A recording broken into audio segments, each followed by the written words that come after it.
He should not have said the words out loud, but once they left his mouth, there was no pulling them back. I still wear my wedding ring. The sentence hung between us like a fragile glass thread ready to snap. Sarah froze. Her fingers stopped moving around the coffee cup.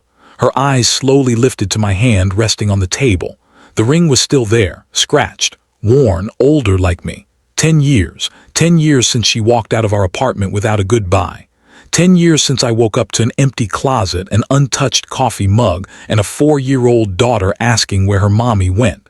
And somehow, after all that time, I was still wearing it.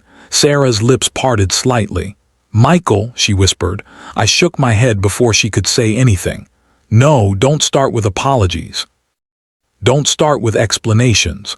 My voice came out sharper than I expected. "Just answer one thing." I leaned forward. "Why did you leave us?" The question had lived inside my chest for a decade, heavy, poisonous, impossible to ignore, and now it was finally sitting on the table between us. Sarah didn't answer right away. Her eyes dropped to the ring again. When she spoke, her voice was quiet. "I didn't leave because I stopped loving you." The words hit me like a punch to the ribs. I let out a bitter laugh. That might actually be the worst explanation you could have given. The cafe around us hummed with life. Cups clinking, chairs scraping, people talking about ordinary things. But inside the small space between our table and the window, everything felt frozen. "I spent 10 years thinking you hated us," I said. Sarah shook her head quickly. "I never hated you." "Then explain something to me." My voice cracked despite my effort to stay calm. "Explain how someone who still loved her husband and daughter could disappear for a decade." Her eyes filled with tears instantly. That used to destroy me, seeing her cry. Back when we were married, one tear from Sarah could make me drop everything just to fix whatever was wrong. But now, I forced myself not to react. She had lost that power over me. At least that's what I told myself. Sarah wiped her cheek slowly. "I know I don't deserve to sit here and ask you for anything," she said. "I know I hurt you both in ways I can't undo." "That's an understatement." She nodded like she expected the hostility. "I just hoped, maybe, you would let me explain." Truth was, I almost hadn't come. When her message appeared in my email a week ago, I stared at it for nearly 20 minutes before opening it. One sentence. That was all she wrote. "Michael, I know I don't deserve it, but I need to tell you the truth. I should have deleted it, I should have ignored it, but curiosity is a dangerous thing. And some wounds never stop asking questions. So now here I was, sitting across from the woman who had once been the center of my entire life. She looked older. Not dramatically, just softer around the edges. Her blonde hair was shorter now. The confident spark in her eyes had faded into something quieter, sadder, but she was still Sarah.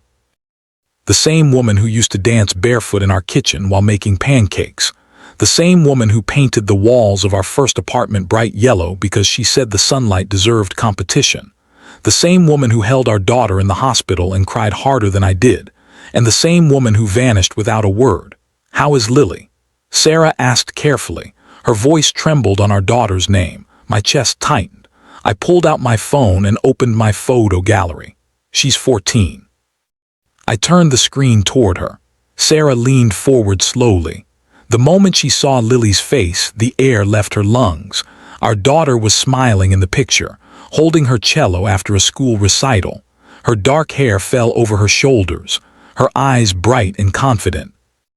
But the moment Sarah saw her, she covered her mouth. "Oh my God." Her hand hovered above the phone but never touched it. "She's beautiful," she whispered. There was something raw in her voice, something painfully real. "She looks happy." "I've tried," I said quietly. Sarah's eyes filled with tears again. "You did more than try." The waitress passed by and refilled our cups. Neither of us touched the coffee. Sarah kept staring at the phone like she was afraid the image might disappear. "Does she know about me?" she asked softly. I hesitated. "Of course she knows you exist." Sarah nodded slowly. "But does she know why I left?" "No." Her head lifted. "What did you tell her?" "The truth." Sarah blinked. "You told her I abandoned her." No, I said. I leaned back in the chair. I told her I didn't know why you left. Because that was the truth. For 10 years I had lived without answers, and every year Lily's questions became harder. Why doesn't she call? Did I do something wrong? Does she miss me? I answered the best way I could, but every answer felt incomplete. Sarah looked down at the table. You deserve to know the truth. So tell me. She took a slow breath. I was sick. I frowned. Sick how? Not physically. Her voice barely carried across the table. My mind broke, Michael. I didn't respond. She continued slowly. After Lily was born, something changed inside me. At first I thought it was just exhaustion. Everyone told me new mothers feel overwhelmed. She swallowed, but it kept getting worse. Outside the cafe window, the afternoon sky darkened. Rain began tapping softly against the glass. Sarah's hands trembled as she wrapped them around the coffee mug. I started believing things that weren't true, she said. Like what? That I was ruining her life. My jaw tightened. That's ridiculous. I know that now. But back then it felt real. Her eyes lifted to mine.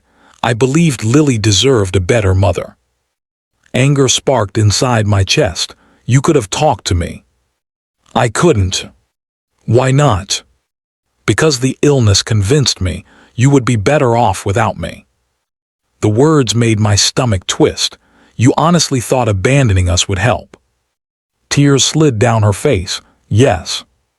The rain outside grew heavier. For a moment, neither of us spoke. Finally, I asked the question that had haunted me for 10 years. So you just left? Sarah shook her head slowly. No. Her voice cracked. I didn't leave because I wanted to. She looked directly at me. I left because I thought staying would destroy both of you. I stared at her, trying to understand, trying to decide if I believed her, but there was something she wasn't saying, something missing from the story, and I could feel it.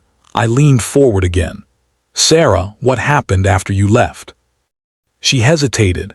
Her fingers tightened around the mug. When she finally answered, her voice was barely a whisper. I checked myself into a psychiatric hospital. The words hit harder than I